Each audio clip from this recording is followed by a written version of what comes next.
Paul déclare qu'il avait une écharde dans la chair. Je ne sais pas ce qu'était cette écharde, mais je sais qu'elle était un facteur de faiblesse, car Paul a pris 3 fois qu'elle soit ôtée. Mais Dieu lui a répondu, ma grâce te suffit, car ma puissance s'accomplit. Ma puissance est parfaite dans la faiblesse. Elle se manifeste dans la faiblesse de l'homme. Comment la puissance du Seigneur peut-elle se manifester à la perfection dans un homme faible?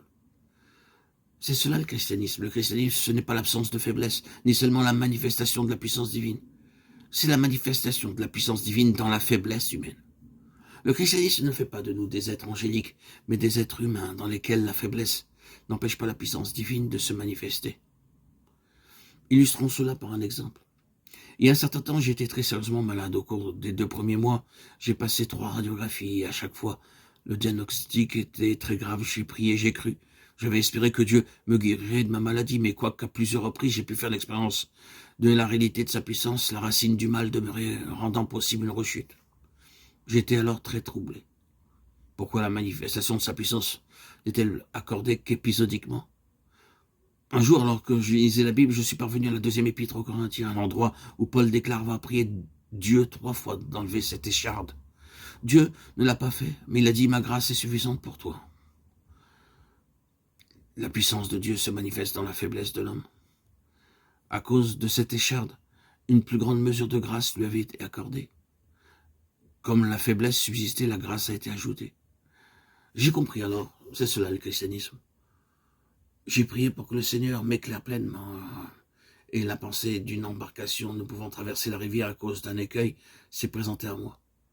Je priais ainsi, Seigneur, s'il te plaît, enlève cet écueil. Alors une question m'a été posée intérieurement. Qu'est-ce qui serait le mieux, ôter cet énorme rocher du lit de la rivière, ou bien de laisser le Seigneur élever le niveau de l'eau de quelques mètres?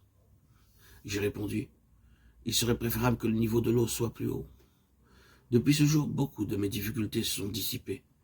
Je n'ose pas dire que je n'ai plus jamais été tenté. Mais gloire à Dieu, j'ai découvert qu'il a la capacité d'opérer avec les difficultés sans pour autant les enlever obligatoirement. Le christianisme ne consiste pas à ôter les difficultés, mais à élever le niveau de l'eau de sa grâce. Avez-vous des difficultés? Oui. Avez-vous des faiblesses? Oui. Nous en avons tous. Mais gardez présent à l'esprit que le Seigneur ne se préoccupe pas d'enlever nos faiblesses, ni même de nous conférer une certaine puissance. Toute la puissance qu'il accorde se manifeste dans la faiblesse. Le trésor que nous avons se trouve dans des vases de terre. La faiblesse de l'homme ne se limite pas à la puissance de Dieu. Cette réalité est pour nous un grand sujet de reconnaissance à l'égard de Dieu.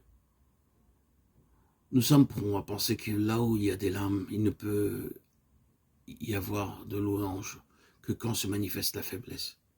La puissance fait défaut. Que lorsqu'il y a des doutes, il ne peut y avoir de foi. Mais permettez-moi de dire ceci, Dieu veut nous amener à reconnaître que si quelque chose de l'homme subsiste, cela signifie simplement qu'un vase de terre est nécessaire pour contenir le trésor divin.